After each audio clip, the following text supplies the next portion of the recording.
another big thing that is good, but it could be better, is the suspension. The suspension's good. When you want it to be comfortable, it's comfortable. Because I have 3 modes in here. I have a sport, I have a touring mode, and then I have snow and ice mode. So, in sport mode, the suspension's okay, it's decent. In touring mode, it's pretty soft. It's got magnetic ride suspension, so it calibrates to what mode you're in. And then the snow and ice is good. I mean, it limits the transmission and the engine of, like, basically all its power. You only get, like, basically 150 horsepower. You could feel it when you drive the car, especially in snow and ice, and you have it in that mode.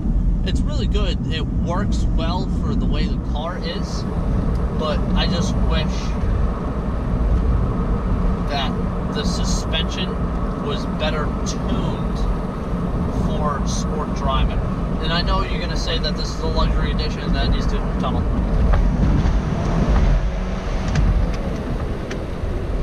I know you're going to say that this is the luxury edition and that it doesn't need to be tuned for that because that's not its purpose. Yeah, I know, I get that. But if you're going to have a sport mode and you're going to have a button, no, 965 or 67, I wasn't sure. But if you're going to have a sport mode and you're going to have the car have a mode so that it does stiffen up and that you can drive it hard, at least make the suspension, like, I'm not going to say I want it like where the car's hitting the ground, but it's too soft to be a sport mode a sport mode feature. Yes, the steering tightens up. Yes, the throttle response gets better. I understand that. But it's just, the suspension's too soft for this thing to have sport mode. One other big complaint that I do have about this thing is the seats. Now, I'm sitting loud. The seats are very comfortable, like extremely comfortable, but they don't hug you very well. Like, it's not a sport seat. I know that it's not a Recaro, which you can get them now. Actually, when I got this car in 15, they didn't offer the Recaros in the regular ATS. No, sorry. When you get the ATS, you can get the optional Recaro seats, which are badass. I've seen them in other cars, other Cadillacs and other ATSs. They look badass, and I really wish I got them. But I don't know, the seats, like, I don't know if you can see, you can tell, but I move around a lot, and I'll be honest, I drive this thing pretty hard, and I don't know, like, they just don't hold you that well. Like, it's a comfortable seat. You could totally take this for an hour and a half drive, probably even longer than that. I really haven't been in this thing that long, but they're comfortable. They're just not a competition seat. Oh, that's a nice CTS. I don't know if you can see that. But yeah. Now, on the things I really love about this thing, the way the whole dash and how it's all laid out. I know the Q system's pretty bad. It's not 100%. It's okay, but the way that the display is, the way the whole dashboard flows nice, it all flows together. It's very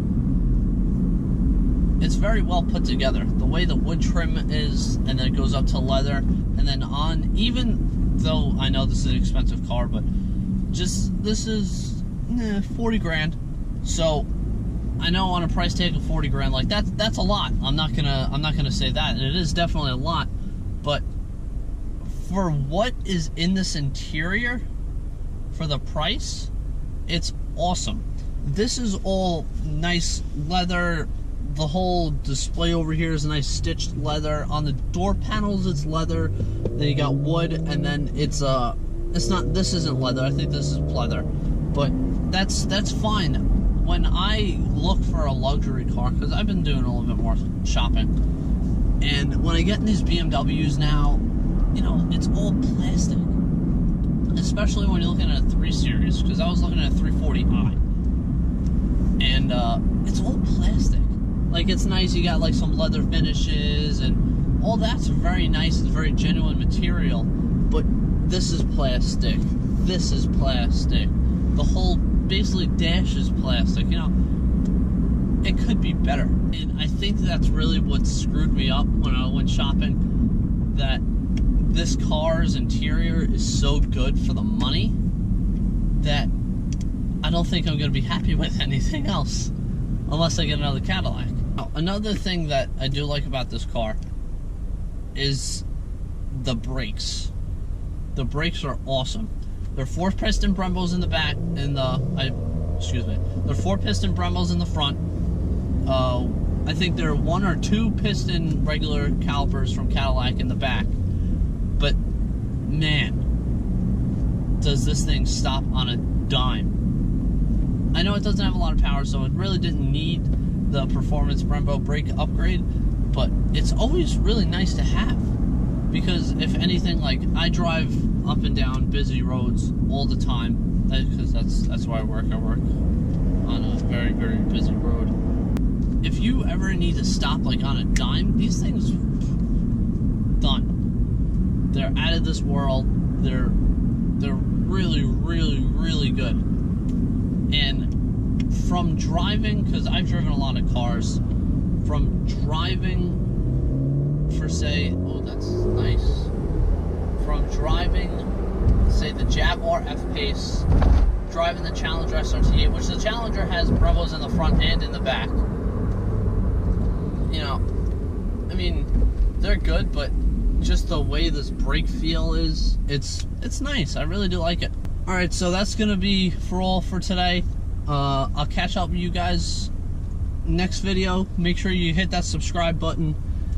Like I said, when I get up to 1,000 subscribers, I'm cutting the muffler off this thing, so it's gonna be super, super loud. I hope you guys liked the video. I hope it was a little bit better than the last video. I know the last video was okay, but make sure you subscribe, like the video, put a comment down below, and I hope to see you next video.